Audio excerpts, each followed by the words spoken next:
இன்னைக்கு இருக்கக்கூடிய அரசியல் சூழல்ல மக்கள் நிறைய பாதிப்புகளுக்கு உள்ளாயிட்டு இருக்காங்க. தொடர்ந்து ஒவ்வொரு நாளும் பிரச்சனைகளை சந்தித்து கொண்டே இருக்கிறாங்க. விலைவாசி ஏற்றத்திலிருந்து தொடங்கி சட்டம் ஒழுங்கா இருக்கட்டும், பெண்களுக்கான பாதுகாப்பா இருக்கட்டும், நிறைய விஷயங்கள் இன்னைக்கு பிரச்சனைகள் இருந்து கொண்டே இருக்கு.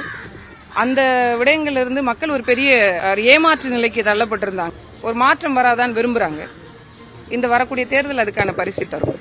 கிட்டத்தட்ட ஒரு வருஷம் கட்சியின் விலகி ஒரு வருஷமாச்சு. இந்த ஒரு வார காலதாமதம் ஏன் முடிவெடுக்க இந்த முடிவெடுக்கிறதுல ஒன்றும் காலதாமதம் இல்லை. நான் ஏற்கனவே இருந்த மாதிரி நான் களத்துல இருந்தேன், மக்கள் களத்துல இருந்தேன். நான் கட்சிக்கு வருவதற்கு முன்பு 2013 இருந்து நேரடி மக்கள் களத்துல இருந்து, அதுக்கு முன்னாடி நிறைய தனியார் தொண்டு நிறுவனங்கள்ல மக்களோட வேலை செஞ்சிருக்கிறேன். அப்ப நான் கடலோர மக்களோட வேலை செய்யல. 2013க்கு பிறகுதான் நான் கடலோர மக்களோட பணி செய்ய தொடங்கினேன். களத்துல ஒவ்வொரு நாளும் இருந்துகிட்டே தான் இருந்திருக்கேன். நான் அரசியல் கட்சியில இருந்து விலகினே தவிர மக்கள் அரசியல் இருந்து ஒருபோதும் விலகல. நிறைய நீங்களே பாத்துருப்பீங்க, போராட்டங்கள், ஆர்ப்பாட்டங்கள், விவசாயிகள் போராட்டம், கடலோர மக்கள் போராட்டம்னு தொடர்ந்து இருந்துகிட்டே தான் இருந்தேன். எனக்கு கொஞ்சம் ஓய்வு தேவையில்ல. 6 வருஷம் கத்திருக்கிறேன்ல, குழந்தைகளை பார்க்கணும். ஏன்னா என் குழந்தைங்க என்னோட இல்லாமே இருந்தாங்க. கடந்த இந்த ஒரு வருடமா தான் நான் கூட்டிட்டு வந்து என் கூட வச்சிருக்கேன். எங்க அம்மா வீட்டுல தான் அவங்க ஒரு 2.5 வயசுலேருந்து என் பெண் குழந்தை அங்கே தான் வளர்ந்தாங்க. அதை விட்டுட்டு தான் அரசியல் களத்துக்கு வந்தேன். என் பெண்ணோட இப்ப ரொம்ப நாள் ஏக்கம், அம்மா கொஞ்ச நாள் கூட நம்ம கூட இல்லையே அப்படிங்கிற வருத்தம் அந்த பிள்ளைகிட்ட இருந்துட்டே இருந்தது. ஸோ கொஞ்ச நாளாவது அவங்களோட இருக்கணும். இன்னொன்று எனக்கு கொஞ்சம் ஓய்வு தேவை அப்படின்ற மாதிரி தோணுச்சு அரசியல் தளத்துல இருந்து. அதனால இந்த ஒரு வருட காலம் இன்னொன்று மக்களோட நான் கலந்து ஆலோசனை பண்ணிக்கிட்டே இருந்தேன். என்ன செய்யலாம், அடுத்த கட்ட நகர்வு என்ன, நமக்கான பிரச்சனைகளை யார் சரி செய்வா அப்படின்னு.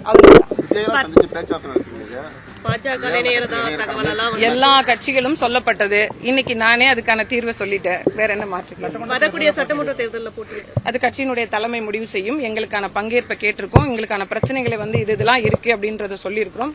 ஐயா அவர்கள் சரி செய்யறேன்னு சொல்லியிருக்காங்க. அதுக்கான எல்லா வேலைகளும் நடந்து கொண்டிருக்கு. விரைவில் அறிவிப்பு வரும். கட்சியில் இணைஞ்சிருக்கீங்க, ஏதாவது பொறுப்பு வழங்குறதா சொல்லியிருக்காங்களா? கட்சியில் இணைஞ்சா பொறுப்பு வழங்குவாங்க. அது அவங்க முடிவெடுத்து சொல்லுவாங்க. எங்க அண்ணன்லாம் இருக்காங்க, அவங்க அதுக்கான சிரத்தை எடுப்பாங்க. நான் இன்னைக்கு நேற்று இல்லை, அண்ணன் அவர்கள் கூட 2010 இருந்து நான் அண்ணன் அவர்களை தெரியும், நாகை மாவட்ட செயலாளர், முன்னாள் அமைச்சர் அவர்கள். இன்னும் சொல்ல போனால் அண்ணா திராவிட முன்னேற்ற கழகத்தில் 2010 மாவட்ட பொறுப்பில் இருந்தவர்கள் தான் காளியம்மாள். அண்ணன் உண்மையிலே நான் ஒரு பட்டிமன்றத்தில் பேசினதை பார்த்துட்டு, ஒரு டிவி ஷோஸ்ல தான் பார்த்துட்டு, உன்னை மாதிரி ஒரு ஆள் வேணும் அப்படின்னு கூட்டு போனாங்க. அப்போ எனக்கு பெருசாக அரசியல் மீதான ஆர்வமோ இல்லை. அதனால ஒரு ஓராண்டு 2 ஆண்டுக்கு பிறகு நான் கொஞ்சம் அமைதியாயிட்டேன். இன்னொன்று அந்த குழந்தை பேரு நேரம் வேற, அதனால அமைதியாயிட்டேன். அது மாதிரி பூம்புகார் சட்டமன்ற தொகுதியினுடைய முன்னாள் சட்டமன்ற உறுப்பினர், மயிலாடுதுறை மாவட்ட செயலாளர், இவங்களும் அறிவுறுத்தி வாங்கினேன். மரியாதைக்குரிய அண்ணன் விஜயபாஸ்கர் அவர்கள், மரியாதைக்குரிய அண்ணன் வேலுமணி அவர்கள், மரியாதைக்குரிய நிறைய இதுக்கு முன்னாள் அதிமுகவில் மூத்தவர்கள் எல்லாம் நிறைய முறை நான் அவங்களோட ஆலோசனைகளை கேட்டிருக்கேன். அதனால ஒவ்வொருத்தருடைய அடிப்படையிலும் எல்லாவற்றிற்கும் மேலாக அந்த மக்களுடைய தேவையின் அடிப்படையிலும் சொல்லாடல் அடிப்படையில் இந்த முடிவை நான் எடுத்திருக்கேன். பெண்களுக்கு பாதுகாப்பான கட்சி திமுக சொல்லப்படுது. தொடர்ந்து பாலியல் குற்றம் நடந்துட்டு இருக்கு. சமீபத்தில் கூட சம்பவம் நடந்துட்டு இருக்கு. இந்த ஆட்சியில சட்டம் எப்படி இருக்கு? பெண்களுக்கு எதிரான குற்றங்களுக்கு தண்டனைகள் கடுமையாக்கப்படாத வரைக்கும் இது ஒரு சாபக்கேடுதான். ஒவ்வொரு முறையும் இதை அழுத்தி சொல்லிக்கிட்டே தான் இருக்கிறோம்.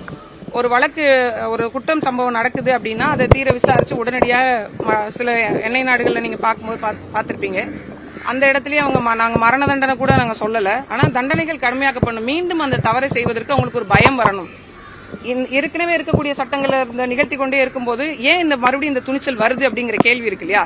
தண்டனைகள் கடுமையாக்கப்படணும். விசாரணை உடனே துரிதப்படுத்தப்பட்டு அவங்களுடைய உண்மையிலேயே அவங்க குற்றம் பண்ணியிருக்காங்க அப்படின்னு உறுதியாயிடுச்சுன்னா எந்த தயவுதாட்சணையும் பார்க்காம அவங்களுக்கான ஒரு மிக கடுமையா, நான் மரண தண்டனைக்கு எதிரான ஆள் தான். ஆனா இந்த மாதிரி ஒரு 14 வயசு பிள்ளை, ஒரு 10 வயசு பிள்ளை, இது என்ன நடக்குதுன்னே தெரியாம இருக்கக்கூடிய பிள்ளைகளை இந்த மாதிரி சீரழிக்கிறதுக்கு என்னை பொறுத்த வரைக்கும் மரண தண்டனை தப்பே இல்லை நான் சொல்லுவேன்.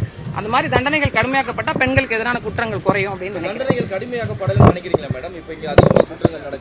நிச்சயமா கடுமையாக்கப்படணும். இன்னும் கடுமையாக்கப்படணும். பட்டா மட்டும்தான் வரக்கூடிய காலகட்டத்தில் நீங்க பாருங்க. 4.5 ஆண்டு கால திமுகவுடைய செயல்பாடு நான் சொல்றதை விட தேர்தலில் மக்கள் சொல்லுவாங்க.